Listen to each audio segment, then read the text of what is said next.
अगर बुंदेलखंड रीजन आप देखेंगे तो वो आपको मध्य प्रदेश में ज़्यादा पाया जाएगा कंपैरिजन टू उत्तर प्रदेश में। चाहरा होटल खोल लूं एथी हमीरपुर, मैं नहीं जाना नौकरिया, मैं नहीं जाना नौकरिया, दिल्ली बड़ी दूर। दूसरी कहावत के बारे में अगर मैं बताऊं तो एक अकेली हरदासिया पूरा गांव रसिया। गर्म पानी के चश्मे भी, हॉट स्प्रिंग्स हैं, वहाँ पे बोलते हैं कि अगर आप नहा लिए तो आपको कोई भी स्किन डिजीज नहीं होती। हमारे यहाँ पे जैसे बहुत फेमस डिश है सिड्डू हैं, मैंने आपको बबरू भी खिलाए थे। खाया था मैंने।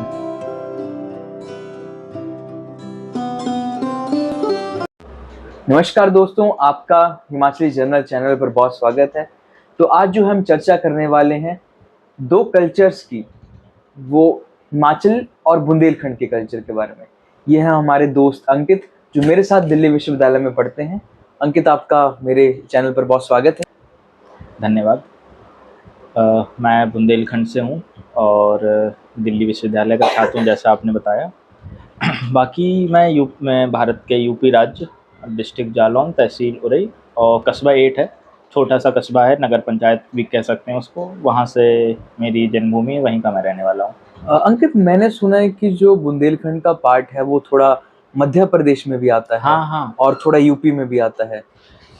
बेसिकली मतलब बुंदेलखंड के अंदर आप देखेंगे तो 14 डिस्ट्रिक्ट्स हैं। 14 डिस्ट्रिक्ट्स में 8 डिस्ट्रिक्ट्स आपकी यूपी में आती हैं और 6 डिस्ट्रिक्ट्स आपकी एमपी में आती हैं। और काफ़ी कुछ पोर्शन जो मेन, अगर बुंदेलखंड रीजन आप देखेंगे तो वो आपको मध्य प्रदेश में ज़्यादा पाया जाएगा कंपैरिजन टू उत्तर प्रदेश में। उत्तर प्रदेश की, आप उत्तर प्रदेश के रहने वाले मैं हैं? उत्तर प्रदेश का रहने वाला हूँ। जी जी जी। अभी मैं अपने हिमाचल की बात करूं तो हिमाचल में लगभग तो 12 डिस्ट्रिक्ट्स हैं और हर एक डिस्ट्रिक्ट में आपको डाइवर्सिटी मिल जाएगी, कल्चर की, फूड हैबिट्स की, आपकी हिस्ट्री अलग अलग है। आपके वहाँ पे बुंदेलखंड से जो एक चंदेरी राजा हैं, हाँ। उन्होंने हिमाचल में मैंने पढ़ा था, हिमाचल में उन्होंने गए थे तो एक बिलासपुर शायद नामक शहर है, एक डिस्ट्रिक्ट है, डिस्ट्रिक्ट शहर भी है और डिस्ट्रिक्ट भी, उसका उन्होंने मतलब वहाँ उन्होंने बसाए थे, वहाँ से गए थे। यहाँ हमारे बुंदेलखंड से गए थे। वहाँ पे उन्होंने कम से कम अपने बहुत से वहाँ पे लोग रहते थे और जो भी राजा थे उन्होंने अपनी फैमिली वहीं पे बसाई थी। वो बुंदेलखंड के चंदेरी रीजन से आए थे, कुछ पार्ट हिमाचल में बसे और कुछ कुमाऊं में भी गए थे। कुमाऊं, अच्छा, ये जो उत्तराखंड में आता है। जो उत्तराखंड वाला पार्ट है। अच्छा। हिमाचल और उत्तराखंड का जो पार्ट है वहाँ पे चंदेरी डायनेस्टी है, चंदेल्स हैं वहाँ पे। चंदेरी के बारे में अगर आपने सुना होगा तो अभी एक मूवी आई थी, स्त्री 2। जी। उसमें चंदेरी का किला है। हाँ। चंदेरी, और अगर देखेंगे तो चंदेरी चंदेल से ही लिया गया है सब। चंदेरी साड़ी का एक वो भी टाइप भी आता है, जैसे सिल्की की साड़ी होती है, कॉटन की साड़ियाँ होती हैं, उसी टाइप में चंदेरी एक ब्रांड है, तभी एक टाइप ऑफ साड़ी हिमाचल में जो डायनेस्टी है ना पूरी, जो उसको चंदेला डायनेस्टी कहा जाता है, जो बिलासपुर में जो राजा बुंदेलखंड से ही गए हुए हैं, बुंदेलखंड से गए हैं। और लैंग्वेज भी है, जैसे भाषा का हमारे यहाँ अलग है, बुंदेलखंड में बुंदेलखंड के का प्रयोग होता है, मतलब बुंदेलखंडी भाषा बोली जाती है, बुंदेली।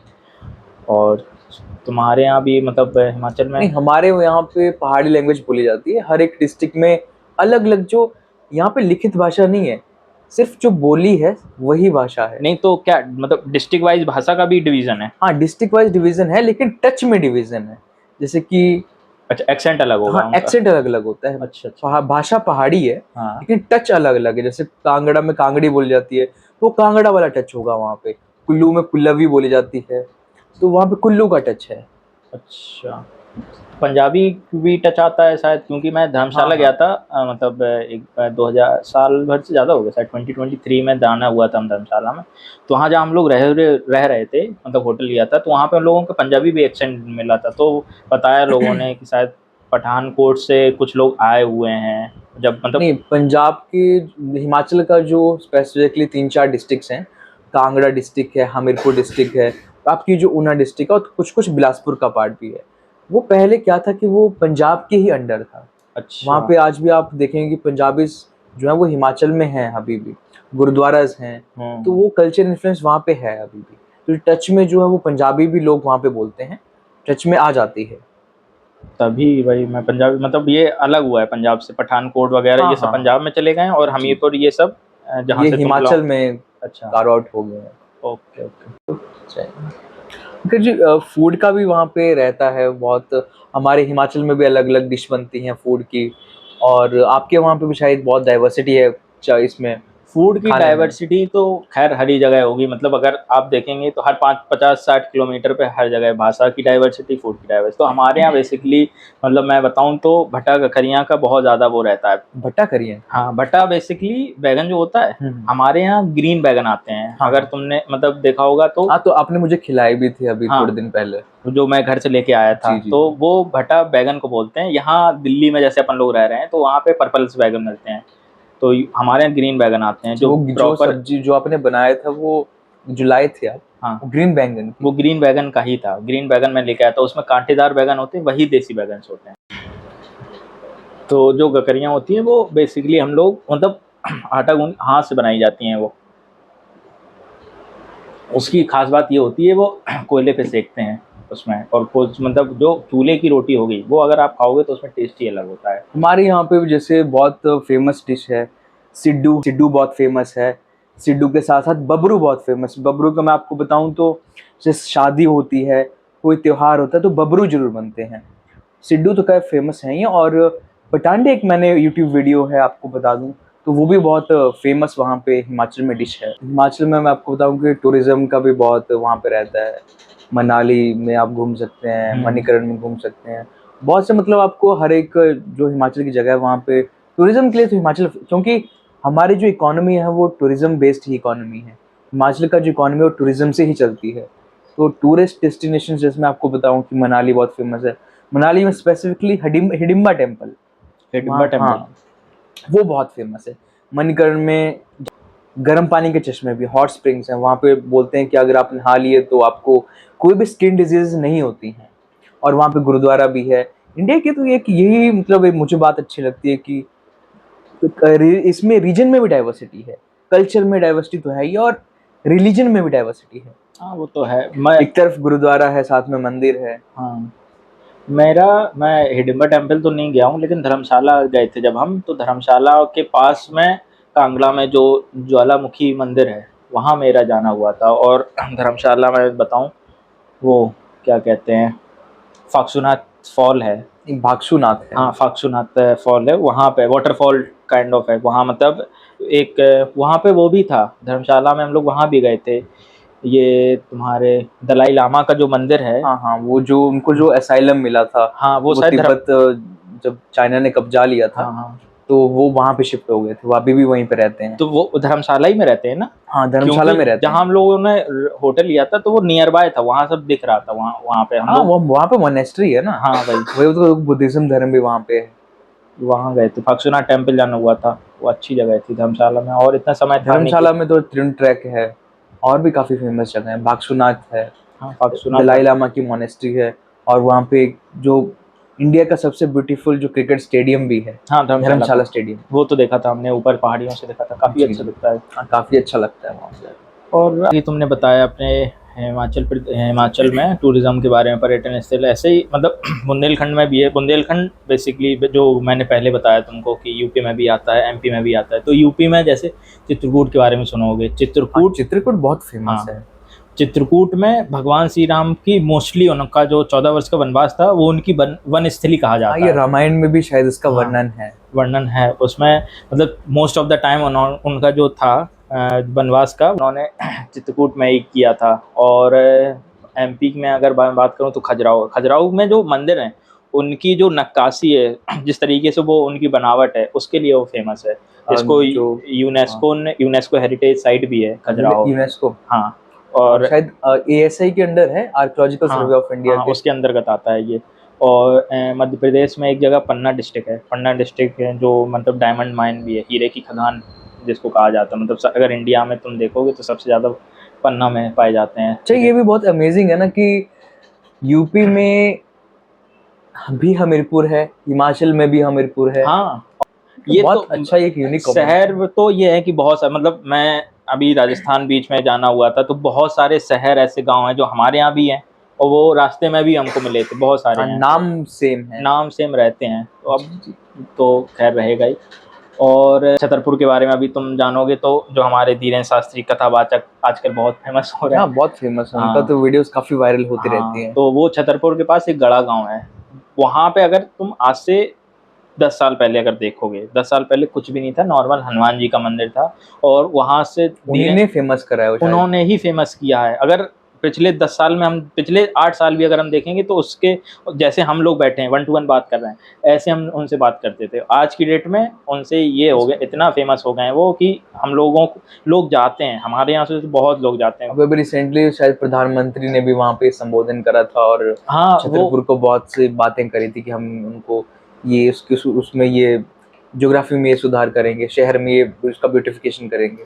वो छतरपुर इसीलिए और फेमस हुआ है उनका जो धीरेन्द्र शास्त्री हैं, उन्होंने एक, पता नहीं उनका कोई उद्देश्य है सब, वो जो पीएम मोदी की तुमने बात की, वो आए थे वहाँ, वो कैंसर हॉस्पिटल बनाने जा रहे हैं। हाँ, कैंसर हॉस्पिटल बन रहा है, बहुत अच्छा मतलब अच्छा है। अभी आए थे 23 मार्च के आसपास आए थे शायद, 23 मार्च अप्रैल, जब भी आए हो, कैंसर हॉस्पिटल बना रहे हैं। तो वहाँ पे उन्होंने ये बोला, मतलब काफ़ी बड़ा ह्यूज मतलब बनेगा, और उसको उन्होंने ये भी कहा था कि मैं इसको शायद मतलब राजकीय मेडिकल कॉलेज में भी इसको ट्रांसफ़र कर दूंगा, ताकि बच्चों को पढ़ाई भी मिल सके। और मैं आपको बताऊं कि हिमाचल में जैसे कि हिमाचल को देवभूमि के साथ वीरभूमि भी कहा जाता है, और शायद बुंदेलखंड भी हाँ, इसके लिए बहुत फेमस है।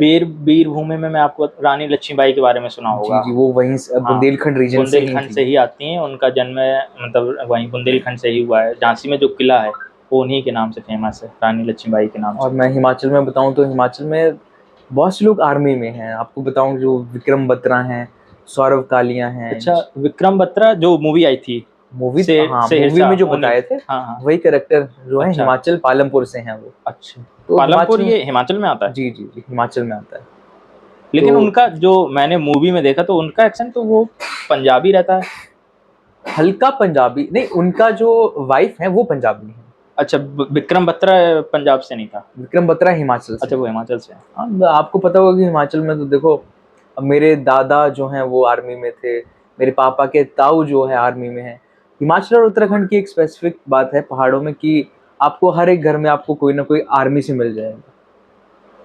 हाँ, ये तो अच्छी बात है। खैर, टूरिज्म में एक यूपी में हमारे यहाँ ओरछा है, ओरछा जगह है, ओरछा है, ओरछा बेतवा नदी के किनारे है, ओरछा जगह है। वहाँ पे राम भगवान का मंदिर है। पूरे भारत में सिर्फ वही एक जगह है जिसको राम भगवान को राजा माना जाता है। मतलब वहाँ वैसे अभी अभी अयोध्या जाओ तुम, तो अयोध्या में अगर जाओगे तो वहाँ पे भगवान श्री राम होते हैं, लेकिन ओरछा में ही उनको श्री राम राजा सरकार के नाम से लोग जानते हैं। जब भी तुम्हारा आना हो तो मैं तुम्हें घुमाऊंगा वहाँ पे ओरछा, मैं तो कई बार जा चुका हूँ। हिमाचल और बुंदेलखंड में लोकगीतों का भी बहुत रहते हैं। हाँ हाँ, हमारे यहाँ पे बहुत फेमस गायक हैं, एक करनैल राणा है, वो काफ़ी अच्छा गाते हैं। लोकगीतों के लिए तो बहुत फेमस है। हमारे हिमाचल में शादियों में जो है वो घोड़ियाँ गाई जाती हैं। उनको जो पारंपरिक जो शादी के लोकगीत होते हैं उसको बोलते हैं घोड़ियाँ। तो प्रॉपर वहाँ पे लेडीज संगीत होता है, तो शादी के लिए या कोई किसी का जन्म हो बच्चे का, उसके लिए गाई जाती हैं। उसके लिए शायद सुहाग गड़े रहते हैं, कुछ ऐसा कहते हैं।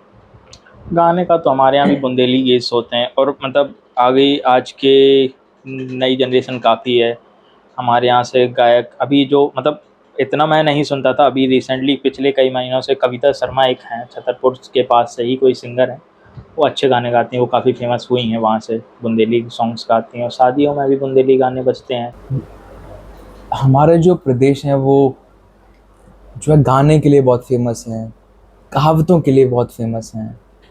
तो आपके रीजन की कोई ऐसी या गाना या कोई कहावत है तो आप हमारे दर्शकों को सुनाना चाहेंगे? कहावत तो लोकोक्तियाँ भी कह सकते हैं उनको, कहावत भी कह सकते हैं। अब जैसे मोस्टली हमारे बुंदेलखंड में बुंदेली भाषा में अगर मैं बताऊं तो कई बार जैसे दादी लोगों के द्वारा हमने सुनी है, जैसे वो कहा करती थी, अकल पे पत्थरा पड़ गो, कि मतलब जब कोई भी काम कर रहे हो, कुछ गलत हो गया या कुछ गलती से हो गया तो अकल पे पत्थरा पड़ गो, मतलब कि दिमाग में क्या है, या दिमाग सनक गए, दिमाग सनक गया है एकदम से।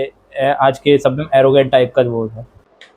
दूसरी कहावत के बारे में अगर मैं बताऊं तो एक अकेली हरदासिया पूरा गांव रसिया। इसका मतलब बेसिकली ये होता है कि कोई भी व्यक्ति अकेला नहीं होता, उसके साथ कोई ना कोई वस्तु, लोग हमेशा साथ में रहेंगे। मतलब अगर गांव में एक व्यक्ति दिख रहा है, इसका मतलब ये नहीं है कि वो सिर्फ अकेला है या अकेला उस गांव में रह रहा है, मतलब उसके साथ भी और भी लोग हैं, जुड़े हुए हैं, रिश्तेदार हैं उसके, हमको नहीं दिख रहे हैं, इसका मतलब ये नहीं है। तो यही सब है। बाकी और भी बुंदेलखंडी गाने तो खैर हैं ही, और भी लोग मैं हिमाचल की बात करूं तो हिमाचल तो नाटी के लिए बहुत फेमस है। वहाँ पे नाटी नाटी एक वहाँ पे नृत्य है अच्छा हिमाचल में, लोग करते हैं, स्पेशली जो पहाड़ी टोपी के साथ और पहाड़ी जो प्रॉपर अटायर रहता है उसके साथ करते हैं।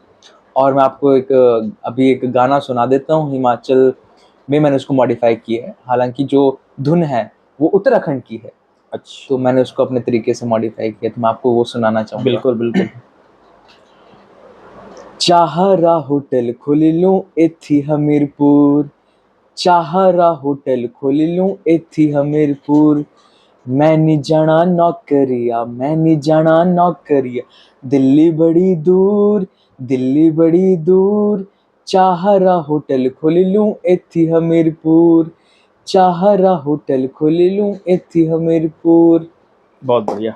इसमें क्या है कि जो लड़का है वो दिल्ली में काम करता है, तो वो अपनी घरवाली को बोलता है कि मैं नहीं जाऊंगा अब दिल्ली, क्योंकि दिल्ली बहुत दूर है, मैं यहीं पे अपना जो है रोजगार शुरू करूंगा। नहीं, जो पहली लाइन बोली थी क्या थी? चाहरा होटल मतलब चाय का जो होटल है अच्छा, मैं वहां उसमें पे होटल में काम करता। अपने इलाके में खोलूंगा। अच्छा। ये एक गाना जो है वो उत्तराखंड का है, वो कि माइग्रेशन पे है। आपको पता हो कि बहुत से लोग पहाड़ों के जो हैं वो प्लेन्स में, स्पेशली दिल्ली चंडीगढ़ में आ चुके हैं रोजगार की तलाश में, तो ये गाना उसको डेडिकेटेड है कि लोग रोजगार की तलाश में अपने ही क्षेत्र में रहें, ना कि दिल्ली और चंडीगढ़ जाएं। अच्छा, मतलब हिमाचल में पहाड़ पे इतना रोजगार नहीं होगा जिसकी वजह से नहीं लोग होता है। यहाँ आ रहे हैं। हिमाचल और उत्तराखंड की यही कहानी है। उत्तराखंड की बात करूं तो उत्तराखंड में तो घोस्ट विलेजेस भी बन चुके हैं। घोस्ट विलेजेस मतलब? घोस्ट विलेजेस मतलब वहाँ जहाँ पे कोई नहीं रहता अच्छा, है। गांव के गांव खाली हो गांव चुके। बिल्कुल खाली है। गांव इसलिए खाली है क्योंकि वहाँ पे रोजगार नहीं है। अच्छा, लोग मतलब प्लेन एरियाज में शिफ्ट हो गए हैं हाँ, प्लेन कामकाजी के एरियाज लिए। में हिमाचल के लोग मैक्सिमम चंडीगढ़ में हैं और उत्तराखंड के लोग मैक्सिमम दिल्ली में हैं। देहरादून भी शायद मेन सिटी है ना, हाँ। वहाँ पे रोजगार का इतना कुछ नहीं है कि लोग दिल्ली आना पड़ रहा है। Not that much. दिल्ली की तो खैर हाँ, दिल्ली तो कैपिटल है खैर तो ऑब्वियसली डाइवर्सिटी, दिल्ली में तो खैर भिन्न भिन्न प्रकार हाँ, की हर आपको प्रांत चीजें के मिल लोग आ जाती रहे हैं। हैं। मतलब मैं जितना मतलब पिछले 4 साल से दिल्ली में है, तो मैंने ये महसूस किया है कि दिल्ली में जो प्रॉपर दिल्ली के लोग हैं वो नहीं है। मतलब यहाँ पे मोस्टली हिमाचल के भी मिल जाएंगे, हाँ उत्तराखंड में हाँ, मिल जाएंगे, UP, Bihar. Delhi is full of diversity. हाँ बिल्कुल। यहाँ पे आपको फॉरेनर्स मिल जाएंगे। दिल्ली में आपको हर एक स्टेट का जो लोग हैं वो यहाँ पे काम करते हैं। हम भी यहाँ पे पढ़ाई करने, जो हमारा प्रेस्टिजियस दिल्ली विश्वविद्यालय, हिमाचल से यहाँ पे आए हैं दिल्ली में, आप बुंदेलखंड से आए हैं, तो एक बहुत अच्छी बात है कि ये डाइवर्सिटी तो मतलब है। ये तो है, अपने शहर से किसी मतलब बड़े शहर में जाना एक अच्छी बात होती है। अच्छी बात से मतलब हमारा ये होता है कि जैसे मैं उरई से लखनऊ गया, लखनऊ में मेरी स्कूलिंग हुई, वो यूपी में था। जी जी। तो वहाँ मोस्टली बच्चे मतलब लखनऊ के ही थे, आसपास के शहरों के थे। लेकिन दिल्ली आके जैसे आपसे मुलाकात हुई हमारी, तो हिमाचल के बारे में मैं इसी बारे में आज हम आप चर्चा कर बहुत रहे कुछ हैं। जानते हैं क्योंकि हाँ, मुझे आपकी बुंदेलखंड के बारे में पता चला, आपके वही चीज़ है। जो रीजन है यूपी में उनके बारे में पता चला। तो ये मतलब बड़े शहर में के जाके पढ़ना, वहाँ पे ये डाइवर्सिटी पता चलती है, हाँ, भिन्न भिन्न डाइवर्सिटी प्रकार तो के। है। तो ये तो भारत खैर की है। यही खूबसूरत बात लगती है मुझे कि यहाँ पे भिन्नता बहुत है। बिल्कुल। कल्चर में, रीजन रिलीजन में, लैंग्वेज में, हर एक प्रकार में आपको भिन्नता यहाँ पे मिल जाएगी। तो अंकित जी, आपसे बातचीत करके बहुत अच्छा लगा। आपने बुंदेलखंड के बारे में बताया, मैंने हिमाचल के बारे में बताया। मेरी बहुत दिली इच्छा है कि मतलब अभी खैर बर्थडे पे मैं जाऊँगा, उतना तो समय नहीं रहेगा, लेकिन मैं चाहता हूँ कि अभी ये थोड़ा सा हम लोगों को समय मिले तो बिल्कुल बुंदेलखंड आओ, तो मैं तुम्हें घुमाता हूँ। बहुत अच्छी जगह है। सबसे पहले मैं तुम्हें ओरछा ले जाऊँगा, वो एकदम से टूरिस्ट प्लेस है। और बाकी अगर समय हमारे पास रहा, खैर घूमने को तो कितना भी समय लेके आओ कम पड़ ही जाता है, बिल्कुल क्योंकि जगहें इतनी होती है ना घूमने जी। के लिए। पूरा अगर हम प्रॉपर बुंदेलखंड घूमना चाहें, एमपी का रीजन, खजुराहो हो गया, छतरपुर हो गया, तो बहुत समय लग जाएगा। लेकिन ये कि जो मेन मेन जगह है वहाँ बिल्कुल। मैं भी और आपको हिमाचल के लिए इनवाइट करना चाहूँगा कभी बिल्कुल। आपके पास, हम साथ में जाएंगे कभी हिमाचल। हाँ हाँ तो आप बिल्कुल। जब आएंगे खैर तो मुझे तो बढ़िया। देखना है कि पहाड़ों पे जीवन होता कैसा है, पहाड़ों क्योंकि में जीवन दूर से बहुत अच्छा लगता है। दूर हाँ से ऐसा लगता है वही। कि प्रॉपर की बहुत अच्छा पहाड़ है, बहुत अच्छा इन्वायरमेंट है। लेकिन पहाड़ों का जीवन जो है वो बहुत टफ है। अभी आपने देखा होगा कि आपदा बहुत हो रही हाँ, है। वो तो खैर अभी बारिश तो चल ही रही, मैं देख रहा था हमीरपुर में भी और हिमाचल में, मतलब बिल्कुल। पहाड़ गिरे, वैष्णो देवी की यात्रा जी बंद जी कर दी गई है। जी जी, बहुत बहुत धन्यवाद आपका पॉडकास्ट में जुड़ने के लिए। आपसे फिर मुलाकात करेंगे। और दर्शकों, आप भी हमारे चैनल को लाइक शेयर सब्सक्राइब करिए। आई होप कि आपने ये पॉडकास्ट बहुत एंजॉय करा होगा। आपका धन्यवाद।